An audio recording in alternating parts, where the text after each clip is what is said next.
Bom dia, meus queridos. Após um final de semana, hoje daremos início à nossa semana de atividades escolares, certo? Então, que Deus guarde vocês, que abençoe a família de vocês no dia de hoje, certo?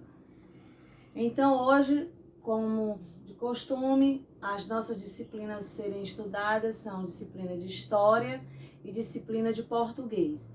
Nós vamos fazer um estudo sobre o conteúdo de História e teremos uma atividade e também teremos a correção da atividade passada de sexta-feira no nosso livro de gramática, certo? Então vamos lá. Nós vamos dar início a uma leitura de um texto no livro de História, página 66, no nosso livrinho Liga Mundo de História. Esse livrinho aqui, peguem aí, por favor, certo? Nós vamos hoje fazer uma leitura de um depoimento de uma determinada senhora que fala um pouco da sua casa, a qual ela morou e estava morando atualmente, certo? Então o título é o seguinte: A Casa de Cada Um, página 66. Nós vamos ler o depoimento todos juntos, por favor. Então é o seguinte: você conhece a história da sua moradia? Acompanhe a leitura do depoimento de Dona Lucila, que durante 38 anos viveu com a família na mesma casa. Em 1964, quando fiquei grávida do 7º filho, meu marido e eu decidimos mudar com a família para uma casa maior. A casa que escolhemos havia sido construída há 6 anos, mas até então ninguém havia morado nela. Ficava numa rua tranquila e acomodava bem a família. Tinha 2 salas, 4 quartos e um quintal enorme para a criançada brincar. Aos poucos, fomos organizando e colocando nossas marcas nesse novo lar. 7 anos depois, fizemos a primeira reforma, pois a família aumentou. Eram 8 filhos, que eram divididos em 5 meninas e 3 meninos, além do meu marido e eu. Nessa reforma, ampliamos os quartos e construímos um salão, pois a casa vivia cheia e os adolescentes precisavam de um lugar para receber os amigos.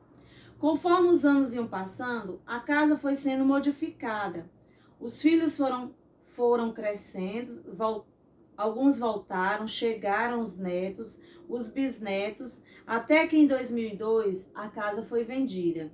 Hoje, quando passo em frente a ela, parece que ouço as risadas e as conversas que durante tanto tempo encheram a casa de vida e alegraram o meu coração. Então, gente, aqui é o depoimento de uma senhora que morou nessa rua. Aqui nós temos a imagem da casa. É uma casa construída em São Paulo no ano de 1964. Então, aqui a senhora relata a vida dela, como era nessa casa. Em 1964, ela ficou grávida, né? Então, há 6 anos, eles haviam morado nessa casa. Eles moravam nessa casa. Então, como é que era a rua dessa casa? Era uma rua tranquila, uma rua pacata, sem muito movimento, certo? E acomodava bem a família. Mas daí então, os filhos foram crescendo, a família foi aumentando e tiveram que ampliar, ou seja, construir mais cômodos na casa para suportar toda a família, né? Afinal de contas, a família é crescendo. O mesmo acontece com a família de vocês, com certeza. Quando a mamãe tem você, depois tem o seu irmãozinho, aí a casa já se torna um pouco pequena, aí ou muda-se para uma outra casa maior, ou então você vai construir mais cômodos na casa para que possam as pessoas ficarem à vontade, certo? Então, preste bem atenção. Então, mas em 2002, né, como a família foi crescendo, eles ampliaram a casa, mas daí então a família foi crescendo e tiveram que vender a casa, né? Então ela mudou-se de casa, foi para uma outra casa, mas continuou na mesma cidade, na qual a cidade chamava-se São Paulo, no estado do Brasil. E ela diz assim: quando passo em frente à casa, ouço as risadas, as conversas que durante muito tempo encheram a casa de vida e alegraram os corações, certo? Então, vocês vão reler novamente o texto para que possam responder a atividade da página 67. Então, a tia vai dar uma pequena ajuda a vocês aqui na interpretação do texto do depoimento da dona Lucila. Como era o nome da senhora? Chamava-se Lucila, certo? Então, no total, ela tinha oito filhos, juntamente com o marido, né? Se ela tinha 8 filhos, com o marido faziam quantos? E ela, 10 pessoas em uma casa. Então, a casa teria que ser um pouco maior, certo? Então, vamos lá. Vamos aqui para a página, na mesma página 66, peguem o lápis de vocês. A tia vai ajudar vocês nessa atividade aqui. Vamos fazer juntos, certo? Sublinhar, passar um traço no texto, o trecho que explica por que a família mudou de casa em 1964. Vamos ler o início aqui. Em 1964, quando fiquei grávida do 7º filho, meu marido e eu decidimos mudar com a família para uma casa maior.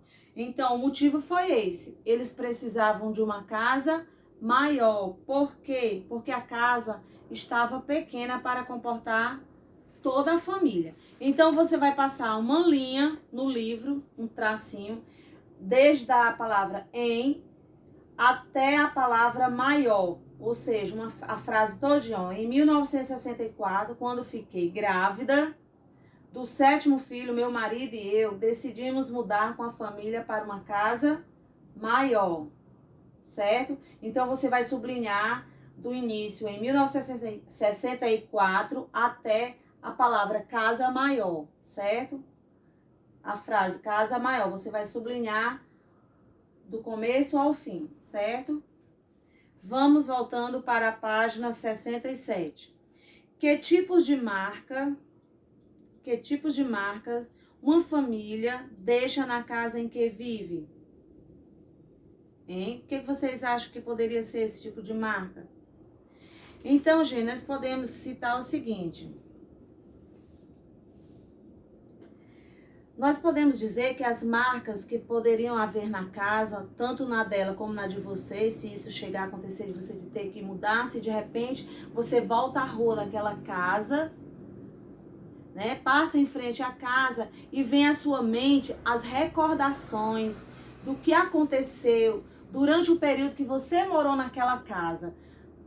Os encontros familiares, as risadas, as brincadeiras, as conversas entre si, certo? Tudo isso vem à lembrança da pessoa. Então, algumas marcas poderiam ser quadros, enfeite, fotografia, a cor da parede que você pintou na casa, a organização do ambiente, tudo isso são marcas que ficam registradas na casa, certo? Alguns cômodos que foram feitos, certo? São marcas que deixam naquela residência, naquela casa. Os traços afetivos, né? Quando ela sente quando ela passa em frente. É uma maneira de como a moradia marca a nossa vida. É dessa forma. Então, a resposta seria: que tipo de marca uma família deixa na casa em que vive? Aí você poderia colocar a reforma, as modificações dos cômodos, né? O móvel, o quadro que fica na parede, os enfeites, a ornamentação, cor da parede, a organização da casa, da sala, do quarto, da cozinha, até mesmo do banheiro. Então, isso são marcas que uma família deixa na casa em que vive, certo? 3. Com a ajuda de um adulto, escreva no caderno um texto sobre a moradia e sua família. Siga as orientações, certo? Então, isso aí é pessoal, você vai escrever no seu caderno de história, um pequeno textozinho, não precisa ser grande não, sobre a sua moradia, certo? 4. Observe as fotografias e responda a questão. Nós temos aqui duas fotografias, a fotografia 1 e a fotografia 2. Nós podemos perceber, tia, que na fotografia 1 a imagem não é colorida, certo? Ela está retratando uma cidade, certo? Uma rua, aliás, mas está em que cor a imagem dela? Ela está retratando uma imagem de uma fotografia antiga e não é colorida, ela está em preto e branco, certo? Na outra imagem, nós podemos ver, além das mudanças, nós podemos ver que a fotografia aqui é o quê? Colorida. Na primeira rua, na primeira fotografia, nós temos um trilho no meio da rua. Já na fotografia 2, não existe mais esse trilho, certo? Foi tirado o trilho da rua, onde passava um transporte que você não conhece, parece um trem, chamava-se, sei nem dizer o nome do transporte, no momento não estou lembrada, mas passava um transporte, como se fosse um trem, certo? No meio da rua. Então, além das mudanças nas construções, podemos destacar a retirada dos trilhos. Ou seja, a rua tem um novo calçamento, certo? Então, qual das fotografias A é mais antiga? Aí você pode dizer a fotografia 1. B, que mudanças ocorreram na construção dessa rua? Então, você poderia dizer algumas construções antigas, né, que não existem mais, foram derrubados alguns edifícios, como também foram erguidos no lugar delas, lojas, ou tem outro tipo de habitação, ou seja, outros prédios, outras casas, outras lojas. Nós podemos ver que tem até um telefone público. Aliás, tem dois, podemos perceber. Já na imagem 1, na fotografia 1, não existia, certo? Mas na 2 já houve o quê? Uma mudança, certo? Ou seja, houve uma transformação no modo de vida das pessoas. Dá para perceber na imagem 1 e a imagem 2. Então, a resposta seria A. Qual das fotografias é a mais antiga? A gente percebe logo que é a que está em preto e branco, certo? Então, é a fotografia 1.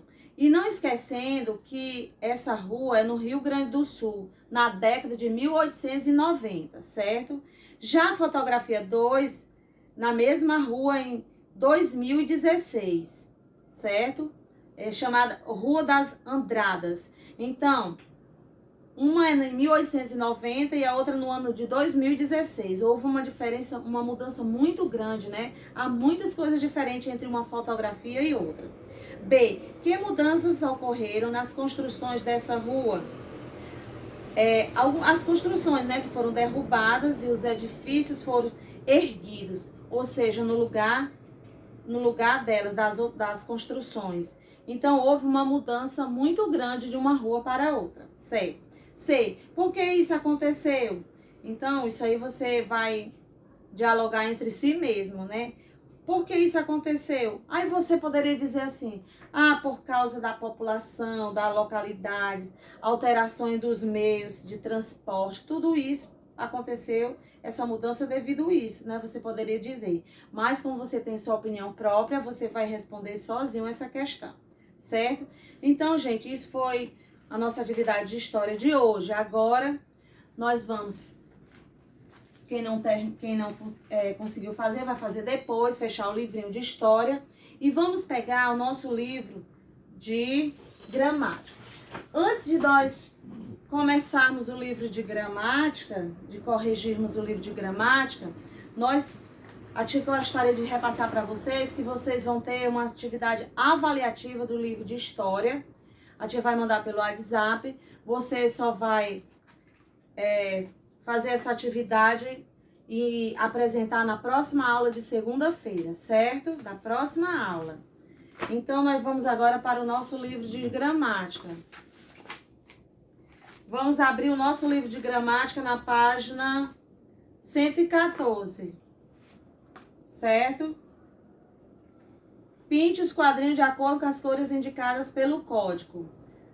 Primeiro quadrinho amarelo, o segundo vermelho e o terceiro verde. Na segunda questão, você vai marcar um X nas seguintes frases. Tenho 3 cachorras e um gatinho, porque aí tá marcando o grupo de palavras que formam frase. Bom dia. No outro ciclo, quer brincar comigo? E a outra frase, estou no segundo ano do ensino fundamental. Então, você vai marcar o X no segundo, terceiro, quinto e sexto círculo, certo? Na página 115, você vai fazer o seguinte. No primeiro balão, a menina está fazendo o quê? Você ia colocar ao lado da ilustração, o balão, a frase adequada a cada situação. Então, você ia escrever a palavra alô. No outro quadrinho, os meninos estão brincando de patins, você ia colocar cuidado. Na gravura abaixo, um senhor levando um senhor que tem deficiência visual, com certeza. Ele ia dizer assim, muito obrigado. Na outra, nós estamos vendo aqui um time de futebol, então a palavra correta seria pênalti, certo? Então ficou alô, cuidado, muito obrigado e pênalti. Na quarta questão, coloque as palavras em ordem para formar a frase. Estava a frase desordenada e ficaria da seguinte forma: Branca, anões de neve, os 7 viveu. Então, Branca de Neve viveu com 7 anões. B. Eu, 3 do lobo, li mal dos porquinhos a história. Essa frase não está correta. Eu li a história do lobo mau e dos 3 porquinhos. Repetindo, eu li a história do lobo mau e dos 3 porquinhos. Na página seguinte, você ia colocar as letrinhas de acordo com os desenhos. Primeiro, o R de rato, o A de arara, o P de pinguim, o O de onça, o S de sapo e o A de araruana. Então, você já leu a fábula da raposa? A resposta no quadrinho, raposa. Você já leu a fábula da raposa e as uvas? Certo. Na sexta questão, você ia ordenar as palavras dos quadrinhos para formar frases. Então, ficaria da seguinte forma a frase. O beija-flor pesa cerca de 10 gramas, certo? O beija-flor pesa cerca de 10 gramas. Na outra, ele bate as asas cerca de 90 vezes por segundo. Repetindo, ele bate as asas cerca de 90 vezes por segundo. Última frase. Esse pássaro voa de frente, de costas e de cabeça para baixo. Repetindo, esse pássaro voa de frente, aí vírgula, de costas e de cabeça para baixo, ponto final. Não esqueçam a pontuação das frases. Na primeira, ponto final. Na segunda, ponto final. Na terceira, uma vírgula depois da palavra frente e terminando com o ponto final, certo? Na página 117, 118, a tia explicou na aula passada, não precisa de correção, porque com certeza vocês acertaram tudo. Então, gente, nós encerramos a nossa atividade de história, a nossa correção de gramática e tenham um bom dia, que Deus abençoe a vida de vocês, certo? Beijos.